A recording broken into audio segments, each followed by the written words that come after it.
Firing કેસમાં મુખ્ય આરોપીની ધરપકડ કરવામાં છે. શું આખી હકીકત? ગઈ 29 તારીખના રોજ એ ડિવિઝન પોલીસ સ્ટેશન વિસ્તારમાં જે બે જૂથો વચ્ચે આમે સામે ફાયરિંગનો બનાવ જે બનેલ હતો એ બનાવના કામે હજુ સુધી એસઓજી દ્વારા એક પક્ષના 13 માણસો અને બીજા પક્ષના 4 માણસોની અટક કરવામાં આવેલ હતી. આજે ક્રાઇમ બ્રાન્ચ દ્વારા જે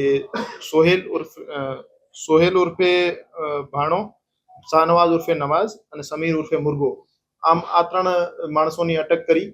તો આજની સ્થિતિએ 13 માણસો જે પેન્ડા ગેંગના અને મુર્ગા ગેંગના 7 માણસો આમ આ ગુનાના કામે 20 માણસોની અટકાયત કરવામાં આવેલ છે. હજુ બંને પક્ષમાંથી અમુક આરોપી ફરાર છે. એની શોધખોળ ક્રાઇમ બ્રાન્ચ અને એસઓજી ટીમો દ્વારા ચાલુ છે.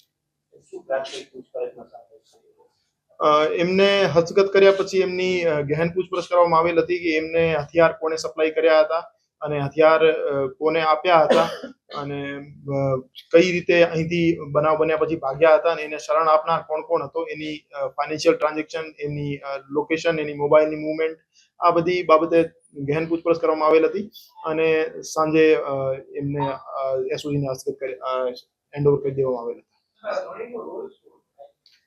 એમાં એક જે સમીર ઉર્ફે મુર્ગો યાસીનભાઈ પઠાણ છે એ અને સોહેલ ચાનિયા એ ફાયરિંગ કરનાર માણસોમાં સામેલ હતા અને શાહનવાજ જગ્યા ઉપર હાજર હતો અને એમની મદદ કરતો હતો. અશોકભાઈ, લોકો ભારત છોડીને કઈ જવાની ફિરાકમાં હતા? ના, હજુ સુધી જે પૂછપરછ કરી એમાં એવી કોઈ માહિતી નહીં મળી કે દેશ છોડવાની એમની કોઈ પ્લાનિંગ હતી. અશોકભાઈ, ક્યાંથી ઝડપાયા અત્યારે અન્ય રાજ્યોમાંથી? ના, એની પકડવા માટે ટીમ અમારી રાજસ્થાન અને ઉત્તર પ્રદેશ ગઈ હતી પણ ત્યાંથી સફળતા નહીં મળી હતી. પછી અહીંયા માલિયાસણ પાસેથી રાજકોટથી જ એમને અટક કરવામાં આવી છે.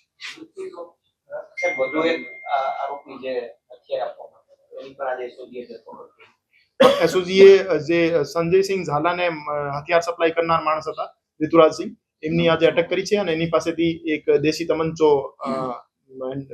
રિકવર કર્યો છે.